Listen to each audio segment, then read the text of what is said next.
Hello friends, स्वागत है आप सभी का आपके अपने यूट्यूब चैनल स्टडी सेशन पर। तो फ्रेंड्स, आज अपन माध्यमिक शिक्षा बोर्ड राजस्थान अजमेर प्रश्न पत्र की योजना 2022 विषय विज्ञान कक्षा 10 को देखने वाले हैं। हम आज के इस वीडियो में डिस्कस करने वाले हैं प्रश्न पत्र की योजना 2022 के ऊपर। अर्थात हम डिस्कस करने वाले सरल शब्दों में बात करें तो ब्लूप्रिंट की 2022 में किस तरह का आएगा पेपर, कहाँ से आएगा पेपर, कितने क्वेश्चन होंगे, इस प्रकार के तमाम प्रश्नों का जवाब आज हम देखने वाले हैं। विषय आज चर्चा का रहेगा विज्ञान, ठीक है ना। प्रश्न पत्र की योजना को समझेंगे। अगर इस वीडियो को आपने पूरा देख लिया तो आपके विज्ञान में बहुत अच्छे अंक आना संभव है। तो देखिए, अपन इस वीडियो की शुरुआत कुछ बेसिक प्रश्नों से करेंगे, जो प्रश्न आपके मन में होते हैं, है ना, और जिनका आज अपन हल देखने वाले हैं। तो इसी प्रकार के प्रश्नों का आज अपन देखेंगे। सबसे पहला जो प्रश्न है वो आता है कि प्रश्न पत्र की अवधि क्या होगी। प्रश्न पत्र की अवधि क्या होगी, यानी जो प्रश्न पत्र होगा उसको करने के लिए हमें कितना समय मिलेगा। तो इसका उत्तर हो जाएगा सीधे सीधे 2 घंटे 45 मिनट। यानी प्रश्न पत्र की अवधि कितनी होगी? 2 घंटे 45 मिनट। आपको जो पेपर दिया जाएगा उसका सॉल्यूशन आपको 2 घंटे 45 मिनट में देना होगा। पहले प्रश्न का उत्तर सही। दूसरा प्रश्न है, प्रश्न पत्र कुल कितने अंक का होगा। बहुत सारे बच्चों का यह भी प्रश्न आता है कि सर हमें ये तो बताइए कि हमारा जो प्रश्न पत्र है कुल कितने अंकों का होगा, है ना। तो इसका सही से उत्तर हो जाएगा कुल अंक होंगे 80। कितने अंक का होगा? 80 अंक का होगा। समझ में आता है क्या दूसरा प्रश्न का उत्तर? ठीक है, अब आगे बढ़ते हैं। तीसरा क्वेश्चन आता है, प्रश्न पत्र में कुल कितने प्रश्न होंगे। Very important question. प्रश्न पत्र में कुल कितने प्रश्न होंगे सारे मिलाकर। अभी तक हमारे जो पेपर आता था 2020-21 तक जो पेपर आया, 21 में तो हुए नहीं, 20 तक जो भी पेपर आया उसमें 30 प्रश्न होते थे टोटल। कितने क्वेश्चन होते थे? 30 क्वेश्चन होते थे। अब असमंजस की स्थिति ये बन रही है कि लॉकडाउन का समय है, प्रश्न पत्र में क्या बढ़ोतरी हुई है, क्या घटाव हुआ है, इस तरीके के असमंजस की स्थिति में है। मैं आपको बताना चाहूंगा प्रश्न पत्र में कुल कितने प्रश्न होंगे। इसका सही उत्तर हो जाएगा कुल प्रश्नों की संख्या होगी 50। वस्तुनिष्ठ प्रश्न, रिक्त स्थान, सभी प्रकार के प्रश्नों को मिलो के प्रश्न पत्र में कुल कितने प्रश्न देखने को मिलेंगे? आपको 50 प्रश्न देखने को मिलेंगे, ठीक है। अब बढ़ते हैं आगे है क्वेश्चन नंबर 4। क्वेश्चन नंबर 4 ये है, प्रश्न पत्र में कितने प्रकार के प्रश्न होंगे। बहुत सारे बच्चों का ये क्वेश्चन होता है कि अभी तक हमारे अति लघुतात्मक प्रश्न 2020 तक के पैटर्न को अगर देखें तो क्या क्या बदलाव हुआ हम देख सकते हैं। अति लघुतात्मक प्रश्न आते थे, लघुतात्मक प्रश्न आते थे और निबंधात्मक प्रश्न आते थे। इस तरह का पैटर्न चलता था। इस बार का जो पैटर्न है उसको समझना अपने लिए बहुत जरूरी है। तो देखिए, प्रश्न पत्र में कितने प्रकार के प्रश्न होंगे। तो 5 प्रकार के प्रश्न होंगे आपके। कितने प्रकार के प्रश्न होंगे? 5 प्रकार के प्रश्न होंगे। मैं आपको दिखाना चाहूंगा थोड़ा सा कि वो 5 प्रकार के प्रश्न कौन कौन से हैं, प्रश्नों की क्या संख्या होगी, हर एक प्रश्न के प्रकार में से कितने प्रश्नों की संख्या आएगी, प्रत्येक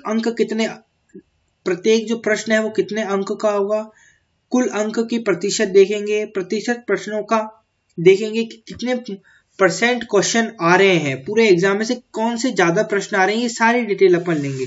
तो देखिए, आपके सामने एक टेबल बनाई है, इसके थ्रू अपन समझने वाले हैं। तो आप देखेंगे यहाँ पर प्रश्नों का प्रकार, वस्तुनिष्ठ प्रश्न आ रहे हैं, अति लघुत्रात्मक आ रहे हैं, लघुत्रात्मक आ रहे हैं, दीर्घ उत्तरीय प्रश्न आ रहे हैं और निबंधात्मक आ रहे हैं। 5 तरीके के प्रश्न आएंगे आपके। वस्तुनिष्ठ प्रश्नों की संख्या होगी 18। यहाँ लिख रखा है प्रश्नों की संख्या। क्या लिख रखा है? प्रश्नों की संख्या। तो वस्तुनिष्ठ प्रश्न आएंगे आपके 18 और हर एक वस्तुनिष्ठ जो अंक प्रश्न होगा वो 1 नंबर का होगा। इसके कुल प्रतिशत रहेगा पेपर के अंदर 22.50। कुल अंक प्रतिशत, ये क्या है? कुल अंक प्रतिशत है। और ये है प्रतिशत प्रश्नों का, यानी 36% क्वेश्चन आपके आएंगे वस्तुनिष्ठ, है ना, जिनको आपको संभावित समय बोर्ड देता है 23 मिनट में कर लेना चाहिए। 23 मिनट में ये 18 जो प्रश्न है एक एक नंबर के, वो आपको कर लेने हैं अच्छे तरीके से। अब इस वस्तुनिष्ठ प्रश्नों में आपके फिलिंग द ब्लैंक्स भी सम्मिलित हैं। आपको यहाँ पर एक और चीज बता देता हूं मैं, ये वस्तुनिष्ठ प्रश्नों के अंतर्गत आपके फिलिंग द ब्लैंक्स यानी रिक्त स्थान जो होते हैं ना, वाले भी सम्मिलित है। अब बात करते हैं दूसरा अति लघुतरात्मक प्रश्न की। तो अति लघुतरात्मक प्रश्न आपके आएंगे 12 अंक प्रति प्रश्न होगा 1, कुल अंक प्रतिशत 15 और ये 24% होंगे। 17 मिनट में आपको इनको करना होगा। लघुतरात्मक प्रश्न की बात करें तो प्रश्नों की संख्या रहेगी 13, अंक प्रति प्रश्न रहेंगे 2, यानी हर एक लघुतरात्मक प्रश्न 2 नंबर का होगा और इसके टोटल मार्क्स हो जाएंगे ऐसे करके 32। ठीक है, और प्रतिशत प्रश्नों का 26% होगा। 45 मिनट आपको करना है। इसी तरीके से दीर्घ उत्तरीय आपसे 4 प्रश्न पूछ जाएंगे, निबंधात्मक आपसे 3 पूछ जाएंगे। प्रश्नों की टोटल संख्या हो जाएगी 50, है ना। कुल अंक हो जाएंगे 100 और प्रतिशत प्रश्नों का 100%। इस तरीके के समझ में आ रहा है। एक एक बात को लेंगे। ये तो अपना चौथा वाला प्रश्न हो गया। अब एक प्रश्न आता है, बहुत जेन्युइन और सबसे इंपॉर्टेंट क्वेश्चन है कि परीक्षा 2022 के लिए किन पाठों का अध्ययन करें। Very very important. कौन कौन से पाठ कट गए हैं, कौन कौन से पाठ बचे हुए हैं, किस किस पाठ में से कितने वस्तुनिष्ठ प्रश्न आएंगे, कितने अति लघुतरात्मक प्रश्न आएंगे, कितने निबंधात्मक प्रश्न आएंगे, कितने लघुतरात्मक प्रश्न आएंगे। इस तरीके के तमाम प्रश्न मुझसे पूछे जाते हैं और आपके हृदय में भी ये प्रश्न सारे के सारे जन्म लिए होंगे। तो चलिए आज इन प्रश्नों का खात्मा कर ही देते हैं अपन। इन प्रश्नों को समझ ही लेते हैं कि परीक्षा 2022 के लिए किन पाठों का अध्ययन करना है, क्योंकि अभी एग्जाम बहुत पास में ही है ना। तो 11 पाठ हैं जिनका अध्ययन हमें करना है। कितने पाठ हैं? 11 पाठ हैं। अब उन 11 पाठों को समझते हैं। देखें थोड़ा, ये 11 पाठ आ रहे हैं आपके, सबके नाम लिख दिए हैं, है ना। अध्याय के नंबर लिख दिए हैं, सब लिख दिया है। पहला पाठ आ रहा है रासायनिक अभिक्रिया एवं समीकरण। दूसरा आ रहा है अम्ल क्षार एवं लवण। तीसरा चैप्टर है धातु और अधातु। छठा चैप्टर है जैव प्रक्रम। छठा आ रहा है 7वां, 9वां, 12वां, 13वां, 15वां और 16वां। इस तरीके के आ रहे हैं। हर एक पाठ कितने कितने नंबर का है वो देख लीजिए। पहला वाला पाठ 8 नंबर का है, दूसरा 9 नंबर का है, तीसरा जो पाठ है वो 7 का है, छठा भी 8 नंबर। इस तरीके के आप देख सकते हैं। सबसे ज्यादा नंबर के कौन से दिख रहा है? एक तो छठा पाठ दिख रहा है, दूसरा पाठ, दूसरा, छठा और एक दिख रहा है 10वां। दूसरा, छठा और 10वां 8, 9 के नंबर के हैं, है ना। प्रतिशत देख सकते हैं कितने परसेंट बन जाएगी आपकी। अगर आपको मान लो पास होना है या फिर मेरिट बनानी है तो किस किस को पहले पढ़ सकते हैं आप। तो 11% आपको सबसे ज्यादा मिल रही है किसमें? दूसरे चैप्टर को पढ़ने से।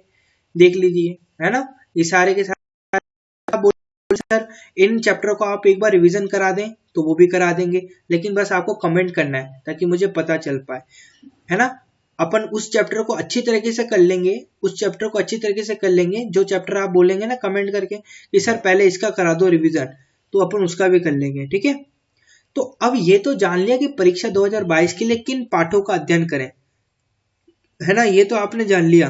अब थोड़ा ये भी जान लेते हैं। अब थोड़ा ये भी जान लेते हैं कि किस पाठ में से कितने प्रश्न आएंगे। अब ये भी जान लेते हैं थोड़ा कि किस पाठ में से कितने प्रश्न आएंगे। तो देखिए, इसको समझने के लिए एक डायग्राम है आपके सामने। यहां पर लेफ्ट हैंड साइड पे अध्याय का नाम लिख रखा है, राइट हैंड साइड पर प्रकार लिख रखे हैं। वस्तुनिष्ठ प्रश्न, अति लघुतात्मक प्रश्न, लघुतरात्मक प्रश्न, दीर्घोत्तरीय प्रश्न और निबंधात्मक प्रश्न। देखिए, रासायनिक अभिक्रिया एवं समीकरण यानी पार्ट 1 में से आपके एक वस्तुनिष्ठ आएगा, है ना। और अति लघुतात्मक प्रश्न में से 0 आएंगे। लघुतरात्मक आपके 2 पूछे जाएंगे। दीर्घ उत्तरीय प्रश्न आपसे पूछा जाएगा 1 और निबंधात्मक आएगा 0। अब जिसको पास होना है उसके लिए ये खजाना है, जिसको मेरिट आनी उसके लिए भी खजाना है।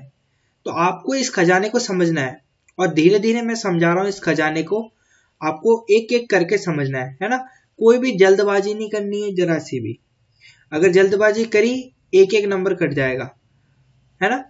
तो देखो, दूसरा चैप्टर जो है अम्ल क्षार एवं लवण, इसमें से पूछा जाएगा एक वस्तुनिष्ठ प्रश्न।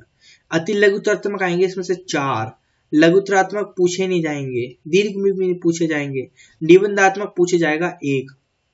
तो आप यहाँ से देख सकते हैं कि हमारे को निबंधात्मक प्रश्न, अगर बहुत सारे बच्चों को निबंधात्मक प्रश्नों में दिक्कत होती है कि कहाँ से आएगा निबंधात्मक प्रश्न, परेशान हो जाऊंगा मैं तो। अब देखो यहाँ पर आपको पूरा स्पष्ट हो जाएगा, अगर वीडियो को अच्छी तरीके से देखोगे तो आपको पता चल जाएगा कि निबंधात्मक प्रश्न कहाँ कहाँ से आएंगे, है ना। कोई को डाउट होगा कि वस्तुनिष्ठ प्रश्न कहाँ कहाँ से, कौन कौन से चैप्टर में से आते हैं, तो लो साहब, मैंने वस्तुनिष्ठ प्रश्नों का भी पूरा अच्छा एक बना के रख रखा है। बहुत मेहनत लगती है आपको, अगर अप्रिशिएट करना है तो लाइक, सब्सक्राइब और शेयर अपने दोस्तों के साथ जरूर करें इस वीडियो को, बहुत मेहनत लगती है। और कोई त्रुटि हो तो अवश्य रूप से कमेंट करके आप बता सकते हैं कि भाई ये गलती है सर, आपने ये थोड़ा सा मिस्टेक कर दिया, हम उसको सुधारेंगे, ठीक है। तीसरे पार्ट तक हो गया था। छठा पार्ट है जैव प्रक्रम। जैव प्रक्रम में से 3 वस्तुनिष्ठ आपसे पूछे जाएंगे, है ना। तो जैव प्रक्रम में तैयारी अच्छी होनी चाहिए। अति लघुत्तरात्मक आपसे पूछे जाएंगे 1, लघुत्तरात्मक 1, दीर्घोत्तरात्मक 1 और निबंधात्मक इसमें से 0 पूछा जाएगा। 7वां चैप्टर है नियंत्रण एवं समन्वय। 3 वस्तुनिष्ठ आएंगे, अति लघुत्तरात्मक 1, लघुत्तरात्मक 0, दीर्घात्मक 0 और निबंधात्मक 1 पूछा जाएगा। समझ रहे होंगे आप अच्छी तरीके से। आनुवांशिकता एवं जैव विकास यानी 9वां जो चैप्टर है, इसमें से वस्तुनिष्ठ आपसे 1 भी नहीं पूछा जाएगा, है ना।